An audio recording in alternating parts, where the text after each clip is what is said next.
Chers compatriotes, mesdames et messieurs, chers jeunes, je vous salue au nom de toute ma délégation et mon épouse ainsi qu'en mon nom personnel. Je vous remercie, avant toute chose en tout cas, merci beaucoup pour votre mobilisation. Vous êtes pour certains venus de loin, des pays voisins. Ça me fait vraiment chaud au cœur que vous soyez mobilisés autant et que vous ayez manifesté ce soutien envers ma personne. C'est la preuve que ce que je fais pour vous, que je rends comme service à la nation, votre pays, c'est la preuve que vous le soutenez. Et ce que je vais vous demander, c'est vraiment de continuer à me soutenir, parce que c'est ça qui me rend fort. Fort face à tous les défis que nous avons et que vous connaissez. À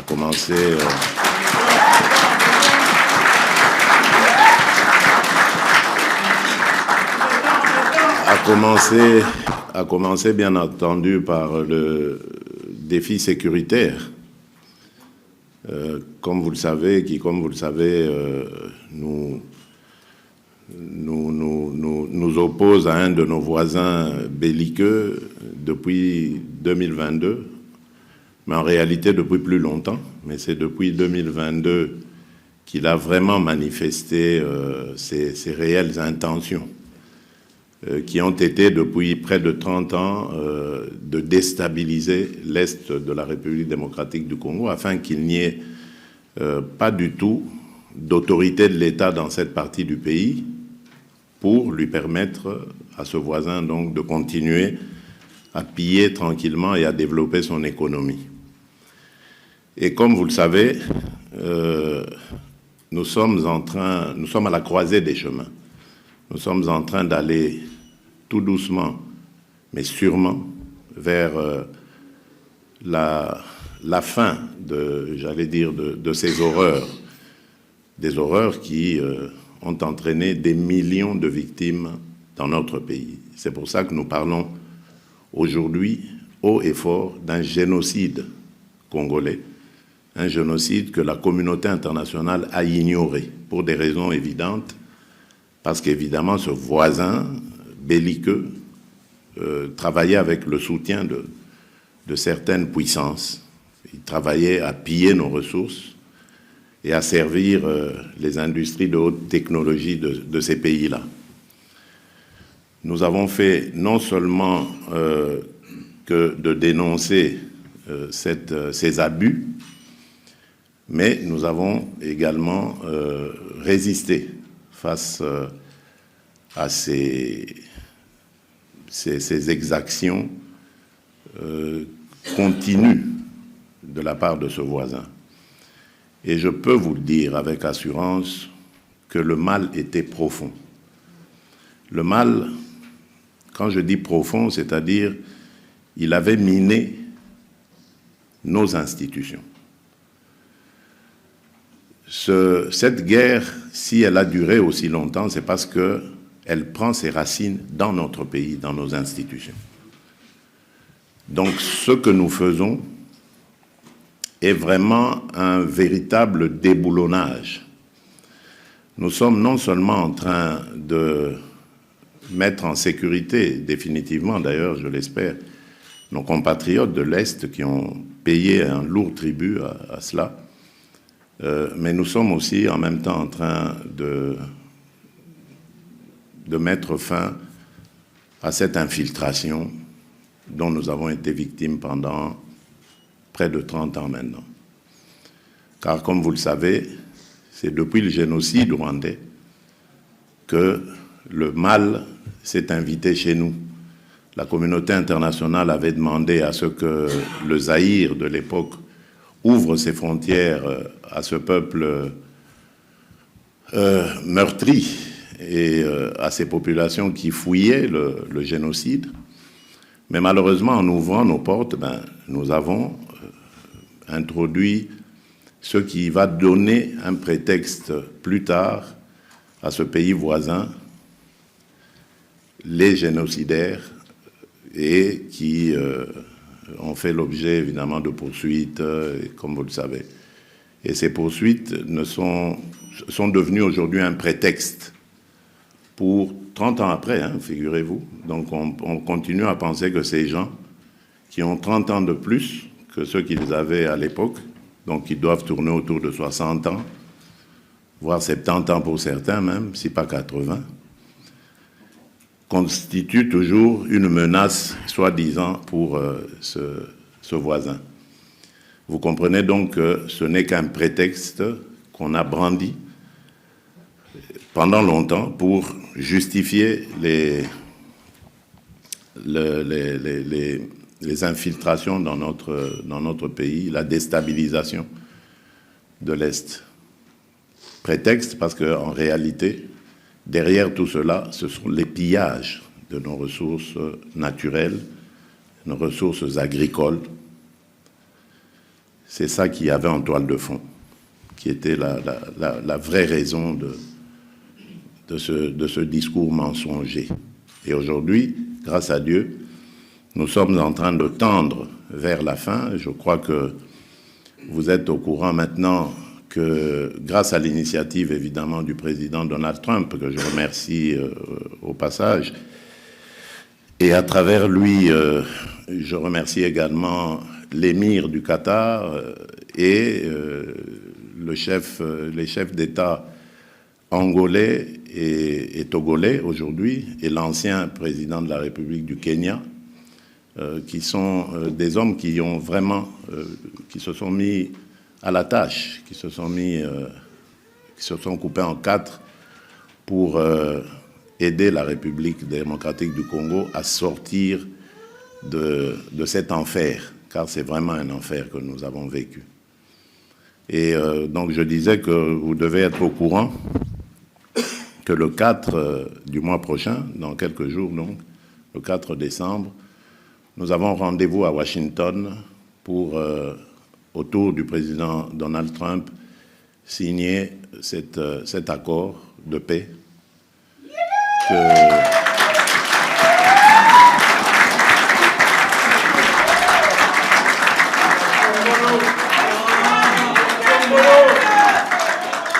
cet accord de paix qui, j'espère, va vraiment, comme je vous l'ai dit, ramener la vraie paix, la paix véritable dans notre pays. Parce qu'ici, depuis tout ce qu'on vous a dit, ce n'était que de l'habillage. Chaque fois qu'il y avait des accords de paix, vous avez suivi, il y avait en même temps mixage, brassage. C'était là l'occasion d'infiltrer des éléments étrangers dans notre armée pour que quelques années plus tard, le cycle recommence évidemment.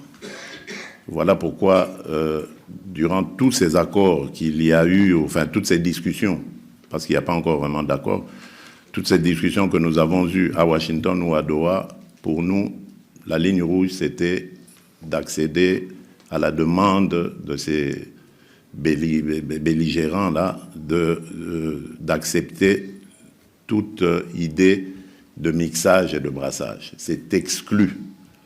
Ça n'existera plus dans ces accords-là.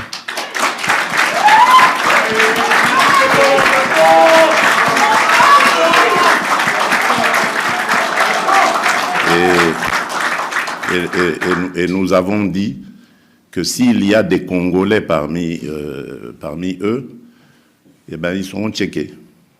On va checker leurs origines, mais également leur comportement.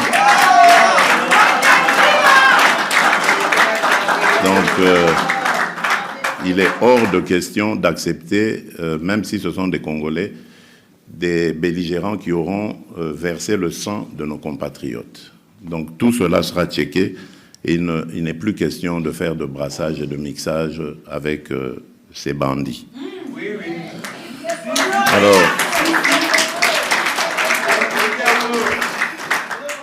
Alors C'est la même chose aussi pour ce que vous avez entendu par rapport à l'accord sur une intégration régionale. Donc, c'est ce que...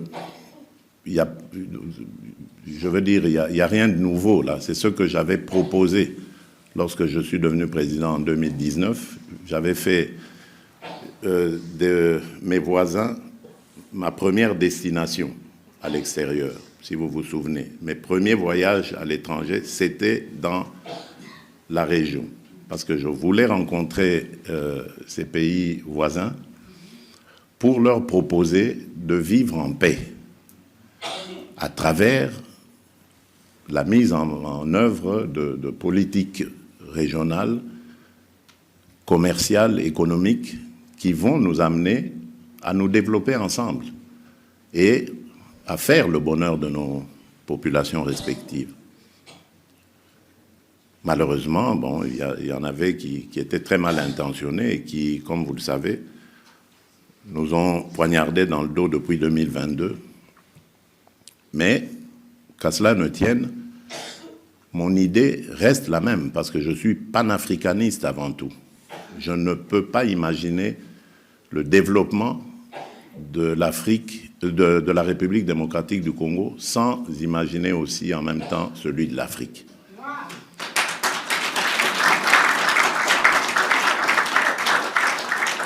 Je ne peux pas souhaiter le bonheur du peuple congolais sans souhaiter également le bonheur de tous les Africains. C'est pourquoi la République démocratique du Congo, pour moi, si elle a été autant bénie par le Seigneur, le Créateur, c'est pour aussi que son bonheur rejaillisse sur les autres peuples d'Afrique. Malheureusement, nous avons ce que nous avons comme voisins. Heureusement, j'allais dire que ce n'est qu'instantané, il n'est pas éternel. Un jour viendra où cette Afrique dont je rêve, cette belle Afrique, cette Afrique vainqueur, conquérante, cette Afrique naîtra, elle verra le jour. J'en suis convaincu. C'est pourquoi nous y travaillons.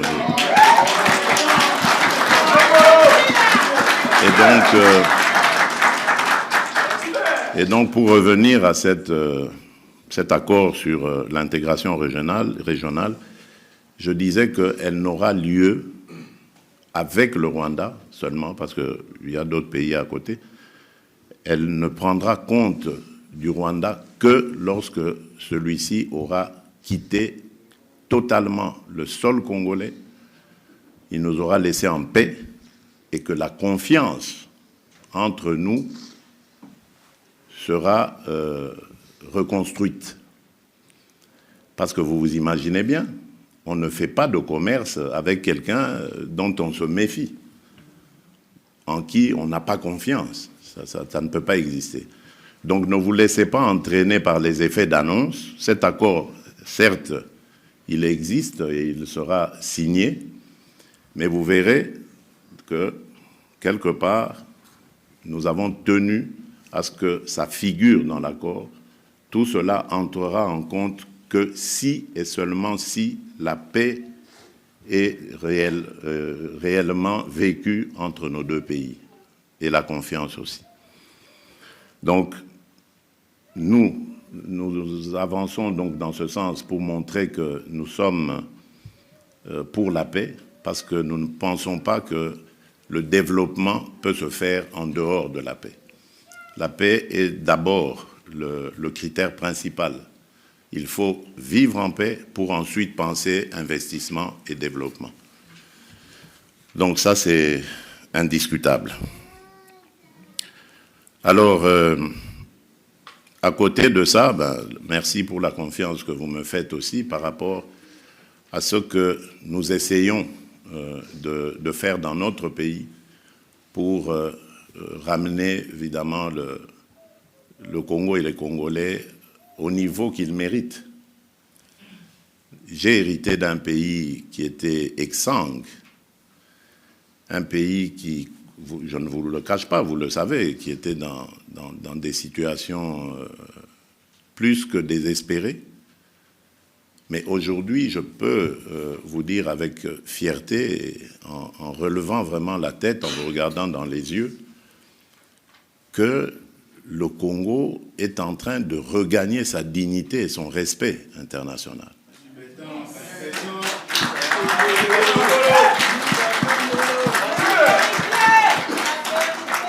Hier, alors que personne ne voulait nous rencontrer, aujourd'hui, nous sommes invités à tous les grands rendez-vous du monde.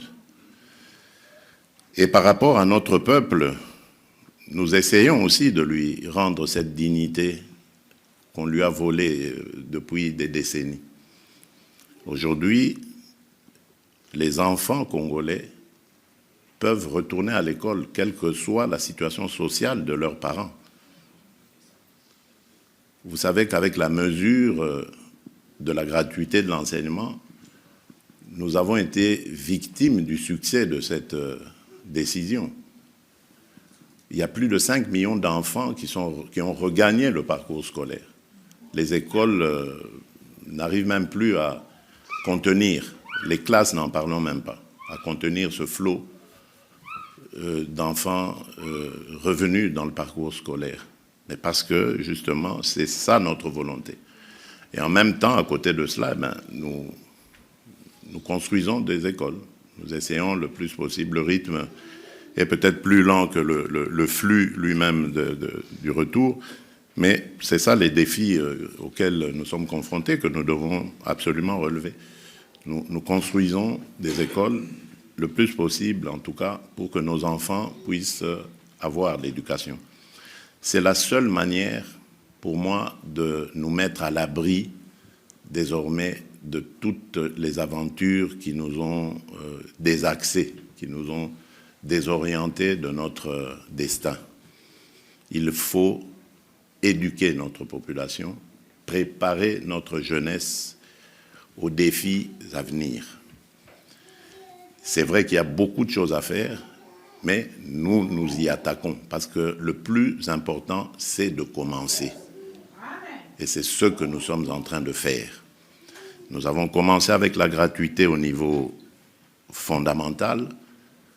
Je suis en train de me battre avec le gouvernement pour que très bientôt, en tout cas avant la fin de mon second mandat ici, que nous entamions la gratuité au niveau secondaire. Je suis engagé dans un programme pour que, au niveau universitaire et supérieur, nous ayons des établissements adéquats aux standards internationaux et capables d'absorber toute cette crème qui viendrait des secondaires pour les orienter. Bien entendu, il n'y a pas que les études universitaires et supérieures, il y a aussi les études professionnelles. Nous sommes en train, grâce à l'excellent ministre de la formation professionnelle que nous avons, en train de développer de ce côté-là aussi une politique et des infrastructures.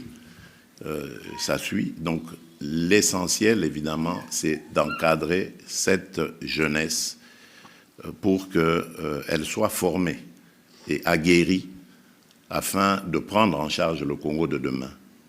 Parce que notre pays est au centre de beaucoup d'intérêts. J'ai parlé ici des pillages dont nous sommes victimes. C'est justement à cause de nos richesses, de ces richesses que nous avons. Mais nous avons aussi près de 80 millions d'hectares de terres arables. Et aujourd'hui, on parle de famine dans le monde. Donc vous vous imaginez, nous n'avons même pas développé plus de 10%, cultivé sur plus de 10% de ces terres arables. Donc regardez un peu la marge de progression que nous avons par rapport à cette famine qu'il y a dans le monde. Nous avons près de 52% des eaux douces d'Afrique, près de 10% des eaux douces du monde. C'est énorme aujourd'hui où la déforestation, la désertification plutôt est en train d'avancer en Afrique. Donc nous avons des solutions à tous ces problèmes. Il y a le bassin forestier dont nous possédons, le bassin du Congo dont nous possédons au moins les 60%, qui nous aide à être le poumon de la planète, un des poumons, à côté de l'Amazonie et de l'Indonésie. Donc, vous voyez que c'est un pays solution, qui a des solutions aux problèmes qui se posent dans le monde aujourd'hui. Et si nous n'avons pas une population qui est préparée à gérer tout ça, à la fois la pression, mais aussi les biens précieux que nous avons, ben, nous courons à notre perte, si pas à notre balkanisation. Donc nous devons vraiment nous préparer à ça et préparer notre jeunesse face à ces défis. Voilà pourquoi, dernièrement, j'ai lancé cette initiative qui s'est très très bien déroulée grâce à la participation, enfin à la gestion plutôt des ministres concernés, celui des PME, celui du travail, celle de la jeunesse, celle du genre, enfin, ils ont très très bien travaillé et nous ont pondu des assises qui resteront mémorables. C'est la fameuse table ronde pour l'emploi et l'entrepreneuriat des jeunes. Donc vous voyez, je mets vraiment un point d'honneur à tout faire pour que notre jeunesse soit le mieux possible encadrée. Je sais qu'il y a encore beaucoup de choses à faire, mais comme je le disais tout à l'heure, au moins nous avons entamé un travail et ceux qui viendront après moi continueront, je l'espère en tout cas, parce qu'il faut que notre jeunesse, et nous avons, c'est la majeure partie de notre peuple, à plus de 60%, voire 70%, notre peuple est composé de jeunes dont l'âge aussi entre 0 et 35 ans. Donc c'est vraiment là, pour moi, la plus grande richesse que nous avons. C'est une bénédiction d'avoir un peuple aussi jeune. Ça veut dire capable de travailler. Il suffit simplement de lui procurer du travail, de lui donner de la formation, et du travail, et le reste suivra. Donc, c'est ce qui me fait dire que l'avenir du Congo, l'avenir de l'Afrique, parce que c'est la même situation aussi ailleurs en Afrique, est radieux. Mais simplement, il faut que nous commencions à y croire, nous, Africains, nous, Congolais. Nous devons y croire. Et je crois qu'après y avoir cru, il faut entreprendre. Et ce n'est que comme ça que nous aurons des résultats. Parce que nous ne sommes pas moins bons que les autres. J'ai toujours dit ça. Les autres ne sont pas meilleurs que nous. C'est simplement parce que nous refusons de croire en nous. Nous refusons de nous baser sur nos propres valeurs. Nous complexons pour rien en regardant les autres. Alors que nous sommes capables du meilleur. Je peux vous le dire, moi j'ai rencontré beaucoup de jeunes, j'ai vu beaucoup de Congolais qui font des merveilles. Au Congo même, avant d'en faire aussi ailleurs, mais au Congo. Donc, nous sommes capables de faire ce que les autres font et nous devons nous en réjouir. Il faut simplement croire en nous et mettre les moyens plutôt que de les détourner dans des bêtises inutiles. Autant mettre les moyens à reconstruire, rebâtir notre pays. Et c'est ce qui a fait aussi que j'ai mis un accent particulier sur la santé, en initiant justement cette politique de la couverture santé universelle, qui est en train de prendre de l'ampleur. Ce ne sera pas facile de le faire du jour au lendemain, vous le savez, donc on procède par étapes. Nous avons commencé par la catégorie mère et enfant. Aujourd'hui au Congo, dans les hôpitaux publics, l'accouchement est gratuit. Maintenant, on prend même en charge les enfants ou les consultations prénatales au moins un mois avant l'accouchement et post-natal ou néonatal après aussi. Donc on suit la mère et l'enfant après un mois gratuitement. Donc ça, d'ailleurs, ça a eu un impact considérable sur le taux de mortalité. Et donc voilà, donc c'est ce qui fait que nous sommes encouragés en tout cas à continuer et nous allons continuer. Et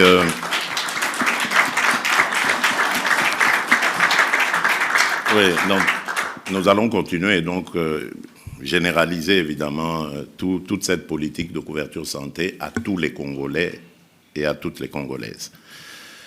Il y a aussi cette politique qui me tient à cœur, qui a un peu battu de l'aile à cause évidemment des problèmes de sécurité que nous avons, parce que nous avons dû mobiliser beaucoup de ressources pour soutenir notre armée, nos soldats qui sont au front, qui se battent pour notre intégrité. C'est la fameuse politique de développement local. Vous avez sûrement dû en entendre parler, la politique de développement des 145 territoires. Ici, il est question évidemment de mettre fin à cet exode rural. Tous nos compatriotes qui ne trouvent plus d'intérêt, surtout les jeunes, à rester dans nos territoires, dans nos villages, parce qu'ils pensent qu'en ville, il y a une meilleure vie. L'idée ici, c'est de les dissuader de cela en les maintenant dans leur lieu naturel. Mais pour ça, il faut doter évidemment ces territoires de moyens qui puissent permettre à nos populations de rester là-bas et de travailler au développement de ces territoires. Voilà pourquoi nous avons initié cette politique qui consiste à construire des infrastructures, écoles, centres de santé, déjà pour commencer, bâtiments administratifs pour pouvoir mieux gérer les gens, mais également les doter en énergie, eau, électricité, pour que le développement soit au rendez-vous, parce que ce n'est que dans des endroits où il y a de l'énergie que des sociétés peuvent naître, des entreprises peuvent naître, soit par une initiative locale ou par un investissement venu d'ailleurs. Donc ça, c'est très important et c'est une politique à laquelle j'y tiens. Et je compte aussi sur vous, diaspora congolaise, lorsque nous aurons les infrastructures adéquates pour pouvoir ramener votre expertise, pas seulement dans les grandes villes, Kinshasa, Lubumbashi, Mbuji-Mayi, Mbandaka, tout ça, mais non, mais d'aller au fin fond du pays, parce que nous allons le rendre fréquentable et agréable. Donc, je compte aussi sur vous là-dessus. Donc, voilà ce que je peux dire en substance, donc, dans mon message que j'avais réservé. Donc, maintenant, je vais peut-être vous passer la parole. Je ne sais pas ce qui est prévu, mais je vais peut-être vous passer la parole pour que vous me parliez aussi, comme je le fais dans tous les pays où je vais, par rapport à toutes les communautés congolaises que je rencontre, je les écoute aussi, j'essaie d'écouter leurs problèmes vécus sur place. Alors peut-être pour terminer, je voudrais aussi rendre un hommage particulier au président Alexander Vučić, qui me reçoit ici, mon hôte, que je connais depuis 2019 et qui, depuis lors, a toujours été aux côtés de la République démocratique du Congo. Il me l'a encore redit ce matin. Il tient à la souveraineté et à l'intégrité territoriale de notre pays.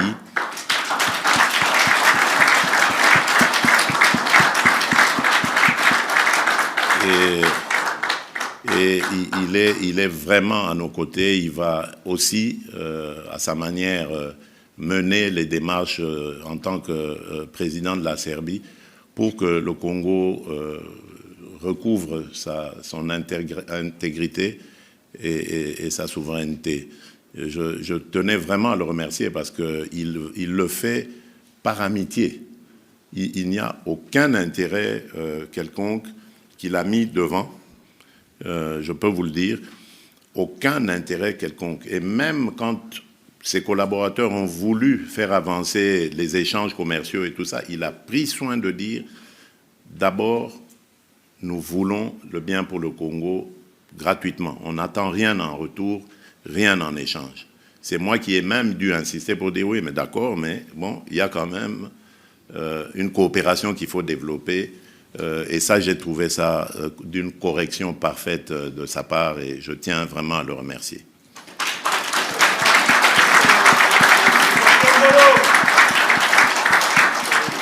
Voilà pourquoi je vous demande à vous, chers compatriotes, d'être nos ambassadeurs dans ce pays. Montrez-vous corrects avec les Serbes, corrects vis-à-vis des lois et des coutumes de ce pays. Ne vous mettez jamais en porte-à-faux par rapport à cela et donnez toujours une très belle image de la République démocratique du Congo, parce que eux ont manifesté vraiment l'intention d'intensifier ces échanges avec nous, et il faut qu'ils aient toujours à l'esprit que le Congo qui commence par vous, que l'image du Congo qui commence par vous qui vivez ici, cette image est la même lorsqu'ils vont venir en République démocratique du Congo pour y investir. Bien entendu, je vous écouterai ici, je sais qu'il y a beaucoup d'étudiants. Vous savez que nous avons aujourd'hui récupéré la très très belle initiative de la première dame, mon épouse, qui est Excellencia. Donc on n'a pas voulu la laisser s'essouffler parce que c'est une initiative privée, elle mobilisait les dons des privés, ce n'est pas toujours évident.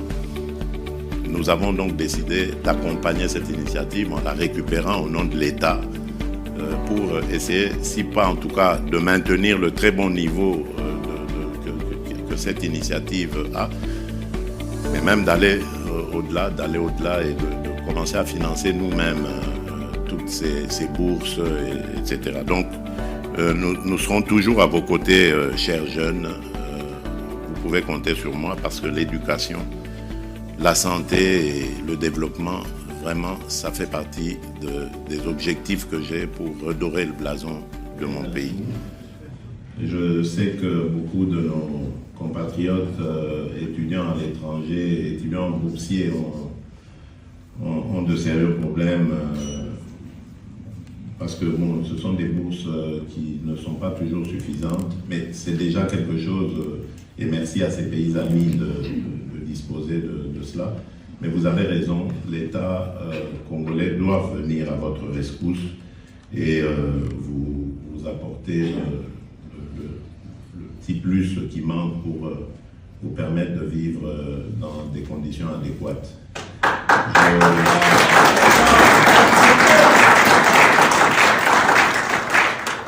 Je vois la vice-ministre des Affaires étrangères qui est ici et j'en profite pour lui donner justement cette tâche de regarder cette situation dans tous les pays où nous avons des ambassadeurs, parce qu'il faudrait que maintenant nous passions par eux pour qu'ils nous recensent d'abord tous ces étudiants à qui nous allons demander de se faire connaître auprès de leurs ambassades et de voir comment est-ce que chaque mois comme ça l'État peut apporter une petite subvention à ces étudiants. Je crois que c'est pas beaucoup et ce sera sûrement dans nos capacités. Donc veuillez me donner une suite lorsque nous serons au pays de cette situation.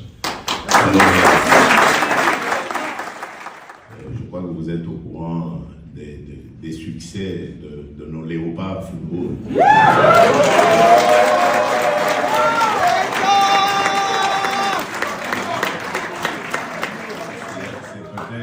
C'est peut-être l'endroit où il faut en parler parce que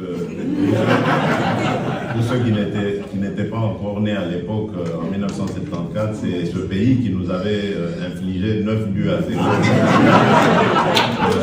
lors de la seule fois où nous avons participé à une Coupe du Monde.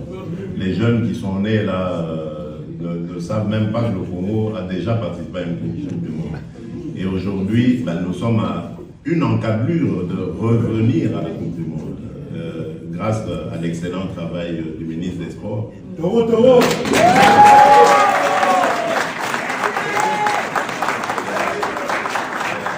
Qui a bien su encadrer nos léopards. C'est vrai que nous avons raté de peu la qualification directe dans les 9 places qui étaient réservées à l'Afrique, mais il reste une possibilité. Et aujourd'hui, nous sommes très bien placés pour y arriver. Donc, accompagnez nos léopards par vos prières. Surtout.